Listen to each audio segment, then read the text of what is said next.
মূল আলোচনার বিষয় রাষ্ট্রপতির পদত্যাগ। সেই রাষ্ট্রপতি পদত্যাগ করলো, আপনি বিষয়টা কিভাবে দেখছেন? এটা কি আসলে উনি চাপে পড়ে করেছেন, নাকি উনি ইচ্ছাকৃতভাবে করেছেন? এবং হঠাৎ করে তারেক রহমানের এত বিরাগ ভাজন হওয়ার কারণ কি চুপ্পুর উপরে? কারণ আপনি জানেন যে বিএনপি ক্ষমতা আসার পরে চুপ্পুর একটি চোট ছিল যে তিনি সম্রাট বাবর ভারতবর্ষ জয় করে ফেলেছেন এরকম, এবং তিনি সমালোচনা করেছেন ইউনিসেফ, কিন্তু তারপরে হঠাৎ করে কেন এরকম হলো? প্লাস চুপ্পুকে নাকি গ্রেপ্তার করা যাবে না, তিনি নাকি সাংবিধানিকভাবে সুরক্ষিত, যেটা আবার বলেছেন আরেক সাংবিধানিক বিশেষজ্ঞ জনাব সালাউদ্দিন আহমেদ। সব মিলিয়ে আপনার কাছে বিষয়টা কি মনে হয়? ধন্যবাদ মিশন ভাই, আপনার মাধ্যমে আপনার অনুষ্ঠানের চ্যানেলের দর্শক শ্রোতাদেরকেও অভিনন্দন, শুভেচ্ছা জানাই। আপনারা দেখেন কষ্ট করে, এই জন্য আমরা আসি, আপনারা আনেন। চুপ্পুর বিষয় তো এখন এটা তো টক অফ দ্য কান্ট্রি, সবাই জানি আমরা। হঠাৎ করে কেন চুপ্পুর এটা হলো, এটা হলো আপনার প্রশ্ন। কারণ শেখ হাসিনার পালিয়ে যাওয়ার পরেই তার রেখে যাওয়া সবচেয়ে বড় চিহ্ন, স্বৈরাচারের চিহ্ন, শাহাবুদ্দিন চুপ্পুকে কিভাবে করে বিএনপির মতো দল রাষ্ট্রপতি রাখার পক্ষে মত দিল, এটা এখনো পর্যন্ত বিএনপির একজন নেতা এবং কর্মী, ছোট্ট একজন সমর্থক হিসেবে আমি ওটার উত্তর পাইনি। কেউ কেউ বলে থাকেন এখানে ইন্ডিয়া কানেকশন কাজ করেছে, কেউ কেউ বলে থাকেন তারেক রহমান উনি মনে করেছেন চুপ্পু যদি বিতাড়িত হয় তাহলে দেশের সাংবিধানিক যেটা তথাকথিত কোট আনকোট সংবিধান নিয়ে যে আমাদের একটা প্রেম আছে সবার, সাংবিধানিক ধারাবাহিকতা, সেটা রক্ষা করতে গিয়ে তাকে রাখলে ওনার আসা, বাংলাদেশে আসা সুযোগটা অবারিত থাকবে, নাহলে উনি আসতে পারবেন না। কে বা কারা তাকে বুঝিয়েছে, এটার কোনো এক্সপ্লেনেশন এখন পর্যন্ত কেউ দিতে পারেনি। কারণ আপনি দেখুন, এই চুপ্পুই কিন্তু বাংলাদেশের এখন পর্যন্ত যতগুলো রাষ্ট্রপতি হয়েছে, একেবারে মনোনীত একজন ছিলেন বোধহয় মোহাম্মদুল্লাহ, উনি পরবর্তীতে আবার মানে রাষ্ট্রপতি হওয়ার পরে আবার যে এবার বেশ কিছুদিন পরে আবার প্রতিমন্ত্রীও হয়েছেন, এরকম ইতিহাস আছে। তারপরেও তাদের যে পলিটিক্যাল ব্যাকগ্রাউন্ড, পলিটিক্যাল একটা লিঙ্ক ছিল, সেটা কিন্তু চুপ্পুর ছিল না। আপনি দেখেন ভালো করে, প্রত্যেকটি বাংলাদেশের প্রত্যেকটা প্রেসিডেন্টকে বিচারপতি ছাড়া যারা ছিল তারা প্রত্যেকেই কিন্তু পলিটিক্স যুক্ত ছিল। চুপ্পু চুপ্পু কিন্তু আমরা ওইভাবে কেউই চিনতাম না, এবং উনি নিজেকে ছাত্রলীগের সাবেক সদস্য বলেছেন, কিন্তু ওনার মেইন কানেকশন আমি যতটুকু জানি, উনি একজন জাতিগতভাবে গুজরাটি হিসাবে ভারতের কানেকশন ওনার খুব স্ট্রং। এবং এরশাদের আমলেই কিন্তু উনি কিন্তু এই ট্রেনিং মেনিং যেগুলো যা ভারত থেকে নেওয়ার নিয়েছেন, এরশাদের দল করতেন না, এবং উনি দুর্নীতি দমন কমিশনের পরিচালক ছিলেন। হঠাৎ করে ওনাকে শেখ হাসিনা যখন রাষ্ট্রপতি নিযুক্ত হবে হামিদের সেকেন্ড টার্মের পরে, ওনাকে নিয়ে আসলেন, এবং উনি আবার বললেন যে 3 মাস ধরে নাকি ওনার সালাম নিতেন না, কি নিতেন না। উনি তো কোনো মন্ত্রী ছিলেন না, মিনিস্টার ছিলেন না, সংসদ সদস্য ছিলেন না, প্রধানমন্ত্রীর সাথে তার সালামের সম্পর্ক থাকবে কেন? উনি ছিলেন ইসলামী ব্যাংকের ভাইস চেয়ারম্যান, দুদকের ছিল, ইত্যাদি, এরকম হাজার হাজার কর্মকর্তা বাংলাদেশে আছে। তাহলে তখনই বোঝা যায় র এর তত্ত্বাবধানে এবং ভারতের সংযোগে চুপ্পু প্রধানমন্ত্রী রাষ্ট্রপতি হয়েছিল। এবং তার সাথে শেখ হাসিনার ওই বিশ্বাসের সম্পর্ক না থাকলে কখনোই তাকে এই পদে দিত না, যেখানে তার দলের কোনো সংযোগ নাই, এবং দলের নেতা কর্মীরা, আওয়ামী লীগের নেতারা পর্যন্ত হচকচিত হয়ে গেছিলেন। তারা তারা কোনোদিন ভাবেননি যে এভাবে করে একজনকে XYZ কে। এবং এই চুপ্পুকে কেন বিএনপি, বিশেষ করে সালাউদ্দিন আহমেদের যেহেতু ভারতের সংযোগ আছে, আমরা জানি উনি ভারতে ছিলেন 9 বছর, যতই কিছু বলি না কেন ভারতের সঙ্গে ওনার সংযোগ অবশ্যই, তাকে ওই সময় তাকে কোনো একটা কিছু দেওয়া হয়েছে, কোন একটা দায়িত্ব দেওয়া হয়েছে বলে আমি মনে করি। হয়তো উনি দায়িত্বটা পালন করেছেন কি করেননি জানি না। কেন তখন যখন প্রফেসর ইউনূসের সরকার ক্ষমতা গ্রহণ করলো, এই অন্তর্বর্তী সরকার 8 তারিখে শপথ হলো, তখনই কিন্তু অনেকেই আমরা যারা দেশের স্বাধীনতা সার্বভৌমত্বে বিশ্বাস করি, বিএনপি দল সমর্থন করতে পারি, তারা কিন্তু বলেছি চুপ্পু কেন এখনো আছে, চুপ্পু কেন এখনো রাষ্ট্রপতি, তাকে রেখে কিভাবে সম্ভব। তখন কিন্তু বিএনপির পক্ষ থেকে বারবার তাকে রাখার কথা, সাংবিধানিক ধারাবাহিকতা অক্ষুণ্ণ রাখার কথা, রাষ্ট্রপতি একটা প্রতিষ্ঠান, উনি কোন মানুষ না, এগুলো বলা হয়েছে।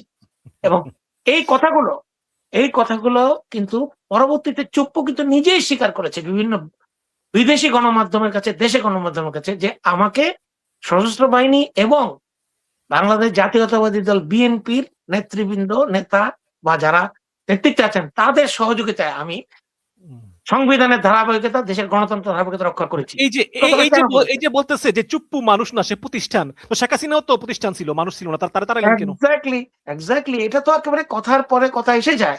কারণ চুপ্পুকে যে আজকে আমরা মনে করছি কিচ্ছু না, এটা কোনো ঘটনা না। ২ বছরের বেশি সময় সে রাষ্ট্রপতি ছিল বাংলাদেশে। আপনাকে সেই ২ বছর পরে গিয়ে লন্ডনে মে মাসে না জুন মাসে শেখ হাসিনার সাথে কথা বলেছে, এটা নিয়ে তার অ্যাকশন নিতে হলো। এবং চুপ্পু নিজেই সেই ফোন কলে, যেখানে সে ওই কোন একটা চ্যানেল 1 না কোন কার সাথে নাকি কি সাংবাদিকের সাথে কথা বলেছে, যেটা গণমাধ্যমে এসেছে, সেখানে নিজেই বলেছে, হাস্যচ্ছলে তুচ্ছ করে বলেছে যে শেখ হাসিনার সাথে কথা বলতে কি আজকের যুগে কি লন্ডন যেতে হয়? বাংলাদেশ থেকে কথা বলা যায় না? তার মানে বাংলাদেশ থেকেও সে অনেকবার কথা বলেছে। এবং কথা শুধু কথা বলতে হয় না। এখানে মেসেজ, ইমেইল, WhatsApp হাজার, হাজার মাধ্যমে কথা বলা যায়। এখন চুপ্পু নিজেই কিন্তু নিজের কথাগুলো প্রকাশ করে দিচ্ছে যে, আমাকে লন্ডনে গিয়ে কথা বলার জন্য এরকম কোনো কথা হয়নি। এবং যদি সত্যি, সত্যি লন্ডন থেকে সে একটা কিছু করে থাকে এবং এটাই যদি একমাত্র কথা হয় এবং তার কারণে যদি তার পদটা বিএনপি সরিয়ে দেয় তাকে, তাহলে সেটা প্রকাশ হওয়া দরকার। বাংলাদেশের জনগণের অধিকার আছে জানার। কারণ এই চুপ্পু কি কথা বলেছে, কি মেসেজ চুপ্পুকে দিয়েছে।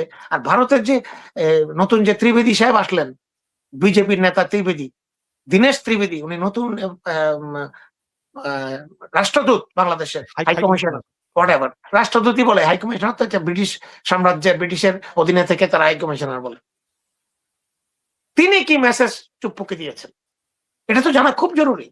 কারণ তিনি তো রসিয়ে বহুদিন পর্যন্ত এখানে ঘোরাঘুরি করার পরে অ্যা আপনার পরিচয়পত্র দিলেন। এর আগে উনি অনেক কিছু এখানে করলেন।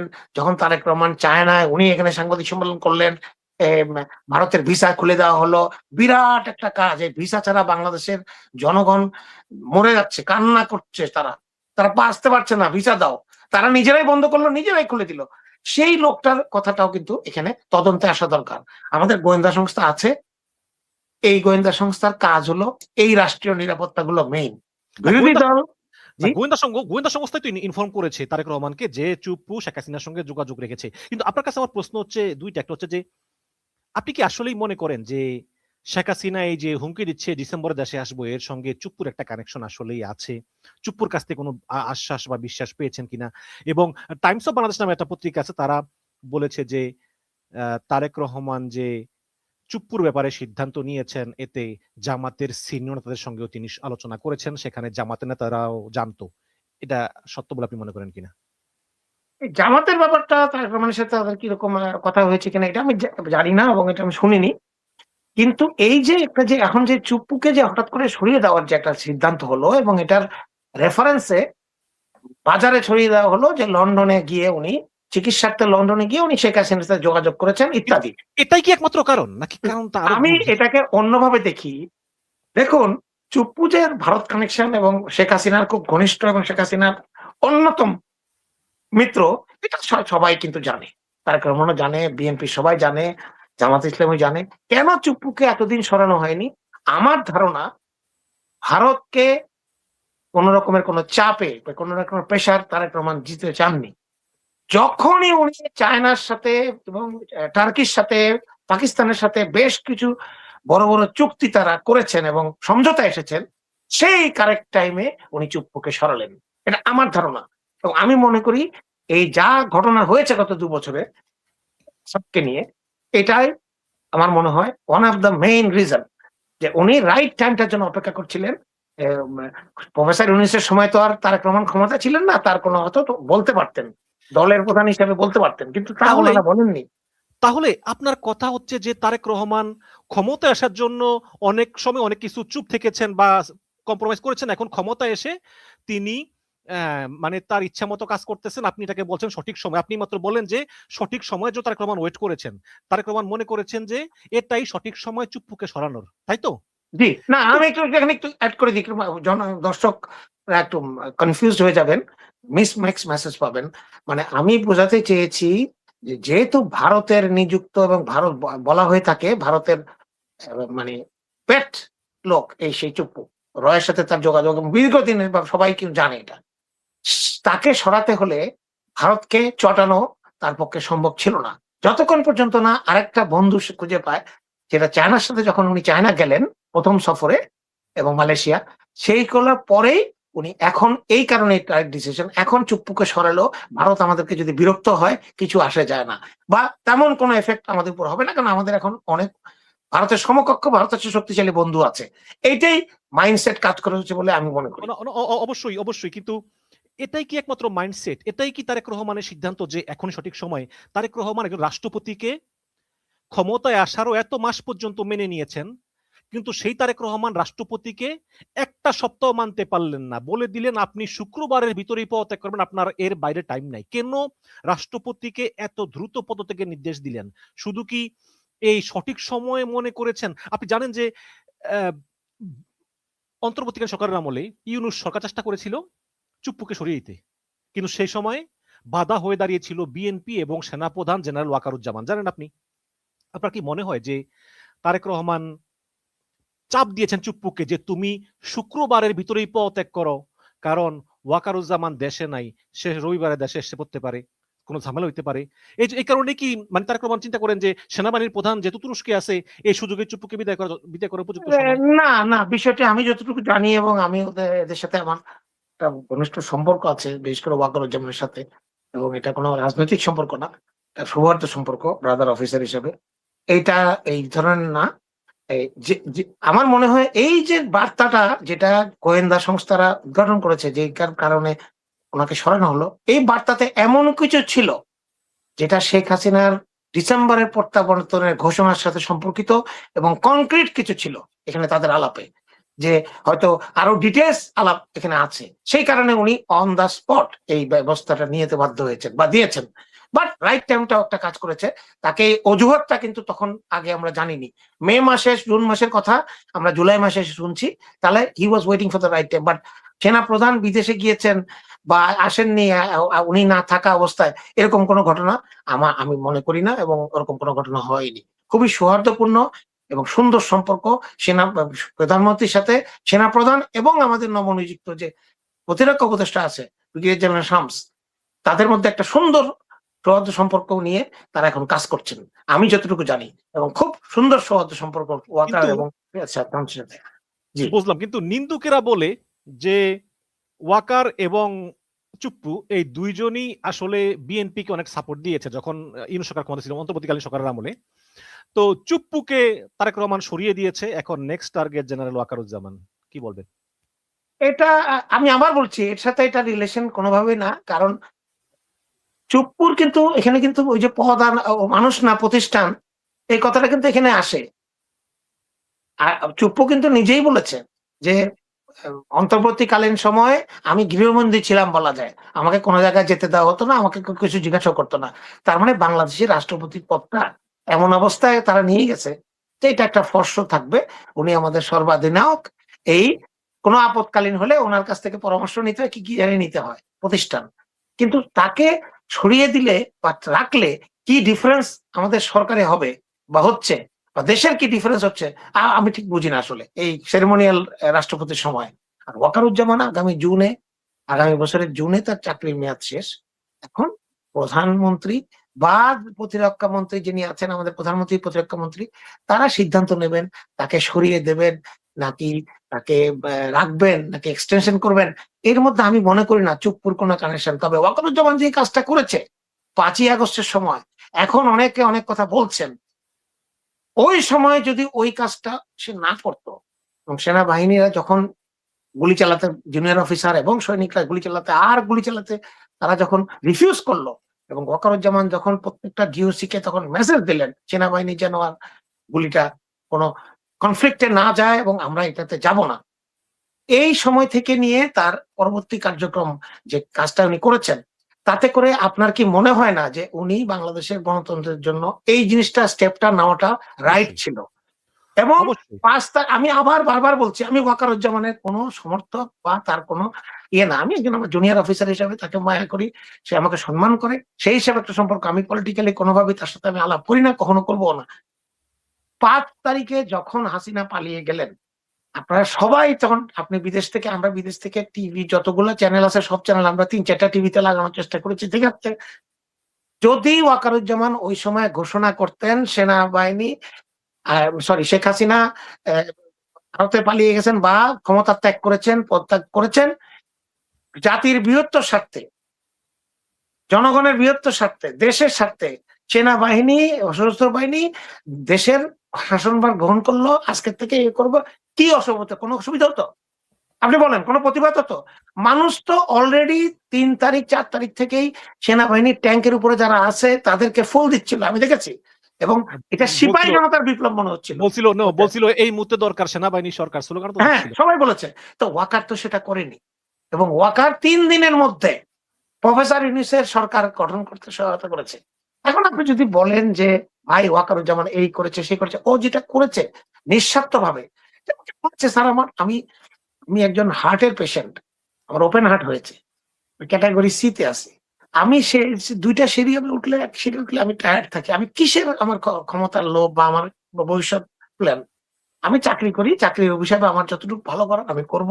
করে তারপর আমাকে অনেকে হয়তো ভালো বলবে, অনেকে খারাপ বলবে। কিন্তু আমি, আল্লাহ জানেন, আমার মধ্যে কোনো উদ্দেশ্য নাই। এখন এরপরে যদি মানুষে মনে করে বা এই করে, না, এতে না, কিছু করার নেই। ক্যাপ্টেন মারুফ, এগুলো নিন্দুকেরা বলে আর কি, এরা বেশিরভাগই আওয়ামী লীগ। আপনি একটা জিনিস খেয়াল করবেন, হাসিনা যে মানে পালানোর পরে আওয়ামী লীগ চিন্তা করছিল যে আচ্ছা, জেনারেল ওয়াকারুজ্জামান একটা মানে ম্যানেজ করার জন্য এই কাজটা করছে, সবকিছু গোছে আসলে ওয়াকারুজ্জামান ঠিকই আবার আওয়ামী লীগকে ফিরিয়ে আনবেন, ইউনূস সাহেবকে ফালিয়ে দিবেন। তো যখন এইটা ওয়াকারুজ্জামান করতেছে না, তখন তারা একটু গোপনে গোপনে একটু মনে মনে কষ্ট, বাট তারপরে সমালোচনা কিন্তু করে নাই, চিন্তা করছে দেখি কি করে। এরপর যখন ওয়াকারুজ্জামান দাঁড়িয়ে রাখা শুরু করলো, এখন স্বয়ং আওয়ামী লীগের লোকেরাই দিন রাত তার বিরুদ্ধে নিষেধাজ্ঞা করে, তাকে বলে মোল্লা ওয়াকার। এই হচ্ছে অবস্থা। তাকে গালাগালি করে যথেষ্ট পরিমাণে, এবং তারাও তো তাদের মানুষ হিসেবে বলে এই মীর জাফর বলে, মানে মীর জাফর তো ওই ওয়াকারকে বলে, আমি জানি, এটা শুনেছি কয়েকবার বলে। বা তাকে মীর জাফর বলার সাথে আমরা তাকে ভালো বলার কোনো সম্পর্ক নাই। উনি যেটা ভালো করেছেন, আমি যে ভালো করেছে এটা বলতে বাধ্য। প্রফেসর ইউনূস এসেছেন, এসে বাংলাদেশে একটা ভালো নির্বাচন করিয়ে দিয়ে ক্ষমতা হস্তান্তর করে 18 মাসের মধ্যে চলে গেছেন। তার অবদানও আমাদের অস্বীকার করার কোনো উপায় নাই। এখন যে নতুন ভাবে যে আমাদের বাংলাদেশের রাষ্ট্রপতি নিয়ে যে একটা আলোচনা চলছে, কে হবে রাষ্ট্রপতি? না, সেটা সে বিষয়ে আলাপ করার আগে যদি একটু বলি যে সালাউদ্দিন সাহেব বলেছেন, সংবিধান বিশেষজ্ঞ স্বরাষ্ট্রমন্ত্রী, যে রাষ্ট্রপতি চুপ্পু তিনি সংবিধানের 51 নম্বর অনুচ্ছেদ দ্বারা সুরক্ষিত। তাহলে এই যে রাষ্ট্রপতি চুপ্পুর সেই দুদকের কথা বলেন, দুদকের কমিশনারের সময় জালিয়াতি, ইসলামী ব্যাংকের ঋণ জালিয়াতি, দুবাইতে টাকা পাচার, মালয়েশিয়াতে সেকেন্ড হোম, এগুলোর কি বিচার হবে না? উপরন্তু যদি যদি সংবিধানের 51 নম্বর অনুচ্ছেদ অনুযায়ী রাষ্ট্রপতি সুরক্ষিত হয়, তাহলে এরশাদও তো রাষ্ট্রপতি ছিল 90 সালে, তখন কি সংবিধানের 51 নম্বর অনুচ্ছেদ ছিল না? তখন তাকে জেলে দিলেন কিভাবে? এখন চুপ্পুকে জেলে দিচ্ছেন না কেন? চুপ্পু তাহলে সাংবিধানিক ভাবে কিভাবে সুরক্ষিত হলো? আপনার কি মনে হয়? এগুলো তো আসলে ইয়ে সাহেব, চুপ্পু সাহেব নিজেই সেই অডিও বার্তাতে এসে কথা বলেছেন সাংবাদিকের সাথে, সেখানেই উনি নিজেই বলেছেন। সালাউদ্দিন আহমেদ সাহেবকে এটাকে, উনি তো আবার সংবিধান বিশেষজ্ঞ, আপনি বললেন, উনি আসলে সংবিধান বিশেষজ্ঞ কিনা জানি না, তো বাংলাদেশের জনগণ মনে করে উনি নিজেই একজন সংবিধান, আমার মনে হয় বই একটা চলন্ত সংবিধান। উনি যেটা বলে ওটাই মানে আমাদের কাছে মানতে হয়। এগুলো ফালতু কথা, এগুলো আসলে আমাদের কান দেওয়া উচিত না। এবং 51 ধারা যেটা রাষ্ট্রপতি পদে থাকাকালে তার পিওর ইমিউনিটি আছে, এবং পৃথিবীর সব দেশে এটা আছে, যে যেন প্রধানমন্ত্রী, রাষ্ট্রপতি তাদেরকে যেন কোনোভাবে কোনো হেয় প্রতিপন্ন করার সুযোগ না হয়, এবং খু করে যেন তাদেরকে কথা উৎখাত করতে না পারে। এই জন্য এই আইনটা সব দেশে, অলমোস্ট সব দেশে আছে। এখন প্রশ্ন হলো, সবাই বলছে, আপনিও এখন কিন্তু বললেন যে এই জিনিসগুলো বললেন যে এই যে ইসলামী সংবিধান দ্বারা ব্যাংক সুরক্ষিত। ইত্যাদি এইসব। আরে ভাই, চুপ্পু সাহেবের সবচেয়ে বড় যে অপরাধ, এই অপরাধটা তো আমরা কেউ বলছি না। যেমন উনি একজন উনি উনি একজন প্যাথোলজিক্যাল লায়ার। উনি উনি মতো মিথ্যাবাদী লোক, এবং উনি কমপ্লিটলি মিথ্যা কথা বলে মিথ্যা জিনিসকে উনি করেছেন। উনি বেগম খালেদা জিয়াকে মিথ্যা মামলায় ফাঁসিয়ে উনি তাকে জেল খাটানোর ব্যবস্থা করেছেন, দুদকের যখন উনি ছিলেন দুদকের পরিচালক। এবং সেখান থেকে তার এই কানেকশন থেকে একজন একজন নৈতিক স্খলিত মানুষ উনি। উনি নিজে 5 তারিখে আপনারা সবাই দেখেছেন, দেশবাসী দেখেছে, পিছনে 3 বাহিনী প্রধান দাঁড়িয়ে আছে, উনি ঘোষণা দিচ্ছেন জাতির উদ্দেশ্যে যে শেখ হাসিনা প্রধানমন্ত্রী পদত্যাগ করেছেন, পদত্যাগ পত্র আমার কাছে এসেছে, আমার কাছে পৌঁছেছে। ঠিক 4 মাস পরে উনি মানব জমিনের মনিতুর রহমানের কাছে উনি সাক্ষাৎকার দিলেন, আমি কোনো পত্র পাইনি। এই ধরনের মিথ্যাবাদীর কথা আলোচনা করার জন্য আমার কাছে লজ্জা লাগে। আপনি দেখেন যে বেক করে দেখেন মানব জমিনে আছে, সব জায়গাতে আছে, এবং ওই সাক্ষাৎকার দেখেন কিভাবে উনি নৈতিক কলম জড়িত প্রত্যেকটা কাজে জড়িত ছিলেন। আমি বললাম না, বাংলাদেশে এত ব্যাড রেপুটেশনের এবং এত ধোঁয়াশা রেপুটেশনের কোন মানুষ কখনো বাংলাদেশের রাষ্ট্রপতি হয়নি। আপনি যতই কিছু বলেন না কেন, এর চেয়ে খারাপ মানের এবং ধোঁয়াশা মানের, এবং আমরা জানি না উনি কে আসলে, উনি কি রয়্যাল লোক, উনি কি গুজরাটি লোক, এবং আপনার কি মনে হয় না যে ডক্টর ইউনূস তাকে গৃহবন্দী করে রেখে সঠিক কাজ করেছে? সঠিক গৃহবন্দী অ্যাকচুয়ালি করেনি, ওনাকে ইগনোর করা হয়েছে, এটা হতে পারে। গৃহবন্দী তো উনি ছিলেন না, এবং উনিও কিন্তু মনে মনে, ভাই চোরের মন পুলিশ পুলিশ সবসময় থাকে, এটা মনে রাখবেন। আপনি কি করেছেন, আপনি কি করেননি, এটা কিন্তু আপনি জানেন। তো আপনি যখনই পুলিশ টুলিশ দেখবেন যদি কিছু করে থাকেন, আপনি পুলিশ দেখলেই দেখবেন যে একটু সরে যাচ্ছেন, একটু ঢুকে যাচ্ছেন বাসার ভিতরে বা বিল্ডিং এর ভিতরে, যে পুলিশ যেন আপনাকে না দেখে, আপনার মনে হচ্ছে আপনাকে মনে খুঁজছে, তো চুপুর মনে হচ্ছে এটা ছিল। তার বডি ল্যাঙ্গুয়েজ আমরা দেখেছি। তবে কত শক্ত মনের বদমাইশ লোক এটা দেখেন। এই সে আবার কিন্তু আবার ওই যে অন্তর্বর্তী সরকারকেও শপথ গ্রহণ করালো, আবার তারেক রহমানকেও শপথ গ্রহণ করালো, আর ওনারাও তার কাছে শপথ গ্রহণ করলেন। বিশেষ করে তারেক রহমান, গণতন্ত্রের জন্য এত লোক মারা গেল, বেগম খালেদা জিয়া জীবন উৎসর্গ করলেন, মাথা নোয়ালেন না। যদি মাথা নোয়াতেন, সাইন দিতেন, ওনাকে বিদেশে যে চিকিৎসা করে আসতে বেঁচে থাকতেন, কিন্তু উনি কিন্তু মাথা নোয়াননি। উনি জনগণকে ছেড়ে যাবেন না, উনি মারা যাবেন কিন্তু যাবেন না, পৃথিবী থেকে চলে গেলেন। সেই লোকের, সেই মহিলা যা যে আজকে মিথ্যা মামলায় জেল দিল, তার হাতে আপনি শপথ করে নৈতিকতা তো আছে ভাই, কেন বললেন? কেন? স্পিকার না থাকলে অন্য ব্যবস্থা হতো। সংবিধানে সবকিছু লেখা নেই ভাই, যে আমি চুপ্পুর কাছে আমার মাকে সেভাবে হেনস্থা করেছে এবং ভালো লোক না, নৈতিকভাবে খারাপ লোক, আমি তার কাছে শপথ করবো না। এটা যদি বলতেন, কি বাংলাদেশ জাতীয়তাবাদী দল কি ক্ষমতা থেকে ছিটকে পড়তো? এগুলো কিন্তু ইতিহাসে লেখা থাকে, কে কখন দাঁড়িয়েছিল, কে মেরুদণ্ড সোজা করে দাঁড়িয়েছিল, কে এটা করেনি, কে এটা করেছে, ইতিহাসে লেখা হয়ে যায়। এটা যেন সবাই ভুলে না যায়। সালাউদ্দিন আহমেদের কথায়, তার বিভিন্ন রকমের প্ররোচনায় যদি তারেক রহমান এগুলো করে থাকেন বা করেন, ভবিষ্যতে যেমন আজ থেকে 10 বছর 20 বছর পর সালাউদ্দিন আহমেদের নাম তো থাকবে না, থাকবে তারেক রহমানের নাম। মন্ত্রী মিনিস্টারের নাম থাকে না, তারা হারিয়ে যায়। আওয়ামী লীগের মন্ত্রীদের নাম এখন আপনি বলতে পারবেন না, কেউ 2-1 জনের নাম বলতে পারবেন। এরশাদের সময় যারা মন্ত্রী ছিল একজনও বলতে পারবেন না, কিন্তু এরশাদের নাম কিন্তু বলেননি। এই যারা প্রধান থাকে তারাই জেলে যায়, তারাই হত্যা হয়, তারাই মারা যায়, তারাই জেলে যায়, তারাই নিগৃহীত হয়, আর বাকিরা বেঁচে যায় পল্টি দিয়ে, মানে 360 ডিগ্রি অ্যাঙ্গেলে চোখ পল্টি দিয়ে আবার আগের জায়গায় চলে যায়। কিন্তু যারা প্রধান থাকেন, যারা দলের প্রধান থাকেন, দেশের প্রধান থাকেন, তারা এটা পারেন না, তারা এটা নিয়ে দুনিয়া থেকে যেতে হয়। এটা যেন সবাই আমরা ভুলে না যাই। এটাই হচ্ছে বাস্তবতা, মানে ইউনিভার্সাল ট্রুথ। আচ্ছা ঠিক আছে, তা কিন্তু মানে পরবর্তী রাষ্ট্রপতি কে হতে পারেন আপনার মতে, বা কার হওয়া উচিত? দেখুন, যখন 5ই আগস্টের পরে তো আমরা বিএনপি ক্ষমতায় ছিল না। যখন বিএনপি সরকার ক্ষমতায় আসলো, ক্ষমতা আসার আগে ক্ষমতা গ্রহণ করেনি এখনো, মানে শপথ হয়নি, তখনও কিন্তু আমি ব্যক্তিগতভাবে আমি কয়েকবার গণমাধ্যমে আমি বলার চেষ্টা করেছি যে রাষ্ট্রপতিরা যেন আমাদের সর্বজন গৃহীত হয়, এবং সবচেয়ে ভালো হতো যদি আমরা বেগম খালেদা জিয়াকে রাষ্ট্রপতি করতে পারতাম। কিন্তু উনি তো আমাদের ছেড়ে চলে গেছেন অসুস্থ হয়ে, এত গুরুতর, ওনাকে তো আমরা পাইনি। সবচেয়ে ভালো হতো দেশের জন্য। তার পরবর্তীতে আমি বলেছি বারবার, প্রফেসর ডক্টর ইউনূসকে বাংলাদেশের রাষ্ট্রপতি করার জন্য। প্রফেসর ইউনূসকে কেন রাষ্ট্রপতি করার জন্য বলেছি, যে উনি আমার খুব প্রিয় মানুষ, আমি ওনাকে চিনি, উনি চট্টগ্রামের মানুষ, আমার খুব ঘনিষ্ঠ, তা না। উনি 1.5 বছর সময়ে ভারতকে যেভাবে স্ট্যান্ড করেছেন, ফেস করেছেন, সেই কারণে ওনাকে ভারত মোটেই পছন্দ করে না, এবং শেখ হাসিনাও মোটেই পছন্দ করে না। যথেষ্ট পরিমাণে তারা তাকে অপছন্দ করে, শুধু উনি স্ট্যান্ড নিয়েছিলেন। তো আমি বাংলাদেশের রাষ্ট্রপতি হিসেবে এমন একজনকে চাই, যিনি ভারতের সাথে পরীক্ষিতভাবে ভারতকে মোকাবেলা করে ভারতের সাথে দাঁড়াতে পারেন। ভারত মনে করে না তার প্রফেসর ইউনূস ওদের বন্ধু, উনি সেটা অর্জন করেছেন। সেই একটা কারণেই বলেছি। আর ওনার আন্তর্জাতিক যে মহলে যে তার গ্রহণযোগ্যতা, বিশেষ করে ইউরোপ আর আমেরিকাতে, মানে আমাদের যে ইসলামোফোবিয়া যেসব দেশে রয়েছে, তা সেই সব দেশে যে ওনার যে একটা জনপ্রিয়তা এবং ওনার যে পজিশন আছে, এটাকেও আমরা ব্যবহার করতে পারবো বলে আমি মনে করেছিলাম। এখনো সময় আছে, উনি সঠিক সিদ্ধান্ত নেবেন। দেখুন বাংলাদেশে কিন্তু রাষ্ট্রপতি কিন্তু আওয়ামী লীগ ছাড়া বিএনপি কিন্তু ভালো রাষ্ট্রপতি নিযুক্ত করতে পারেনি কখনো।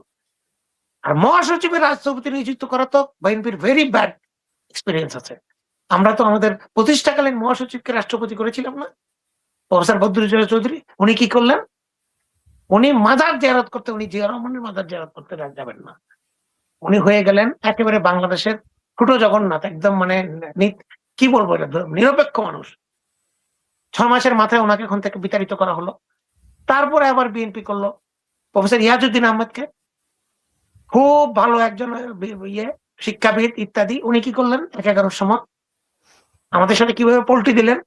এই ইতিহাস কি বিএনপি ভুলে গেছে? আজকে যে নাসিমুল গনির কথাটা ওঠে, কারা ছড়ায় এটা? কারা এটা ছড়ায়? Nasimul Gani, who is Nasimul Gani? নাসিমুল গনি আলোচনাতেই নাই, কিন্তু কিছু লোক এটাকে মিডিয়া হাইপ তৈরি করতেছে, মিডিয়া হাইপ তৈরি করছে। আবার কিছু লোক আইরিন খানের কথা বলছেন। কেন? আমাদের দেশটা কি এত ভ্যাগাবন্ড টাইপের একটা দেশ যে আমাদের 18 কোটি 20 কোটি মানুষের মধ্যে একজন সর্বজন স্বীকৃত মানুষকে আমরা রাষ্ট্রপতি বানাতে পারি না? কেন পারি না? এটা দল মত নির্বিশেষে কেন পারি না? হ্যাঁ, দলীয় রাষ্ট্রপতি হবে, ঠিক আছে। বিএনপির নেতাদের কি হতে হবে এমন কোনো কথা নাই। যদি যোগ্যতা থাকে হবে, কিন্তু আমাদের তো যোগ্যতা দেখিনি।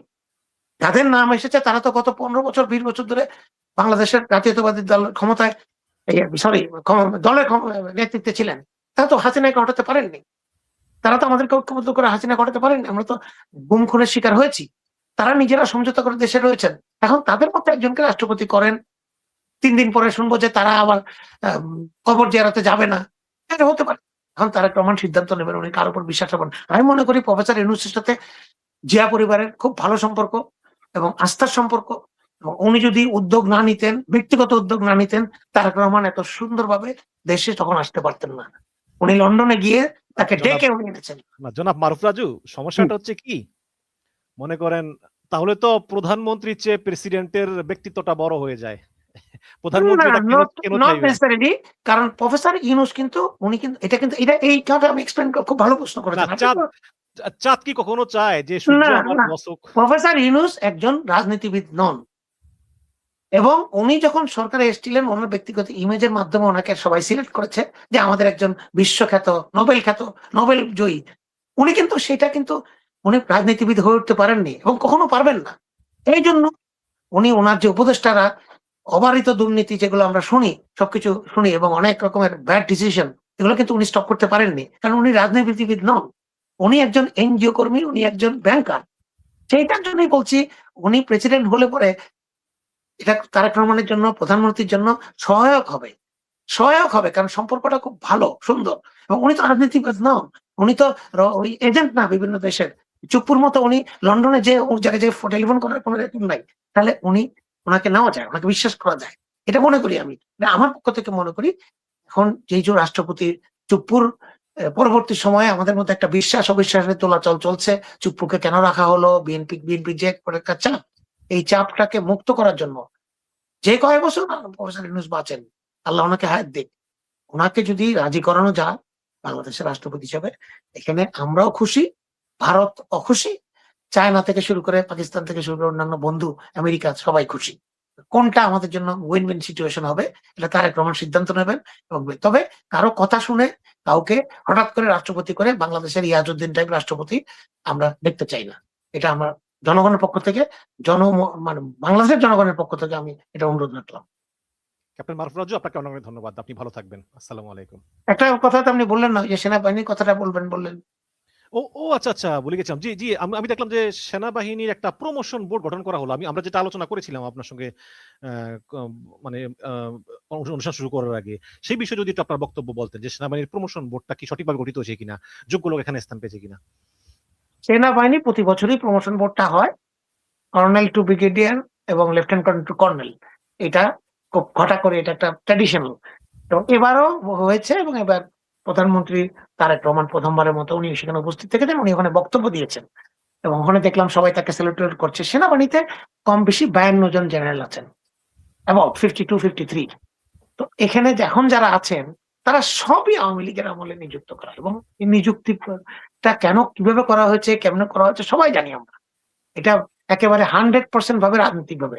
এখন ওনাদেরকে সবাই এখন বিএনপির কথায় খুব সুন্দরভাবে ওনারা আমাদের সাথে সায় দিচ্ছেন, কাজ করছেন, করবেন। প্রমোশনটা উনি বললেন যে সেনাবাহিনীর প্রমোশন রাজনৈতিক ইয়ের ঊর্ধ্বে উঠে, প্রভাবের ঊর্ধ্বে উঠে সততা এবং যোগ্যতা এবং এগুলোর ভিত্তিতে হওয়া উচিত। খুব ভালো কথা, এর চেয়ে ভালো কথা নাই না, এটা একেবারে বাণী। কিন্তু যাদেরকে বললেন তারা কারা? তাদের মধ্যে কারা, কারা আছে? এটা তো আপনি শুরু করতে হবে, আপনাকে শুদ্ধি অভিযান করতে হবে প্রথমে। প্রথমে শুদ্ধি অভিযান করতে হবে। আমাদের কাছে আছে, আমরা জানি কারা, কারা, কারা, কারা স্বৈরাচারের দোষর, কারা, কারা অমি পরিবারের। সবাইকে যে আপনি ঘাট ধরে বের করে দিতে পারবেন তাও না। কিন্তু পিন পয়েন্ট করে, করে যেগুলো বেশি ক্রিমিনাল ছিল কিছু জেলে আছে, কিছু পালিয়ে গেছে। আর যারা এখনো আছে তারা হচ্ছে নিমরাজি, সুযোগ পেলে করবে, সুযোগ পেলে। সুযোগ পেলে এখনো করছে। আমরা সামনে আরো ইয়ে নিয়ে রাখবো। বিভিন্ন জায়গাতে আপনি দেখেছেন দেড়শো অফিসারকে তারেক রহমান সরকার, যেটা আগের থেকেই প্রপোজাল ছিল যে তাদেরকে ক্ষতিপূরণ বা ভূতাপরোক্ষ প্রমোশন, এবং যারা নির্যাতিত হয়েছিল, নিগৃহীত হয়েছিল, বঞ্চিত হয়েছিল হাসিনার আমলে, তাদেরকে দেয়া হয়েছে। আরো বেশ কিছু অফিসারের লিস্ট আছে এবং এখানে এখন অনেক জনে কিন্তু বঞ্চিত আছে বিভিন্ন জায়গাতে। তাদেরকে কিন্তু এই অফিসার গুলো যেগুলো জায়গায় জায়গায় আছে তারা কিন্তু নো করে দিচ্ছে, করছে না, তাদের আবেদনটা নিচ্ছে না। এইগুলোকে চিহ্নিত করতে হবে। আমাদের কাছে কিছু লোকের চিহ্ন আছে, নাম আছে, আমরা প্রকাশ করব। এইটাকে যদি ঠিক না করেন, আমি প্রধানমন্ত্রীকে অনুরোধ করব এবং প্রতিরক্ষা উপদেষ্টাকে অনুরোধ করব, তাহলে কিন্তু আপনাদের নীতিবাক্যই থেকে যাবে। তারা আপনাদের লোকদেরকে, বা যারা সত্যি সত্যি যোগ্য অফিসার কিন্তু বিএনপি ফ্যামিলির থেকে হয়তো সে উঠে এসছে, এখন যারা নিচে লেভেলে আছে, মেজর, লেফটেন্যান্ট কর্নেল, তাদেরকে তারা প্রমোশন দেবে না। এবং এটা আপনি হঠাৎ করে স্টপ করতে পারবেন না। তাই আমি অনুরোধ করব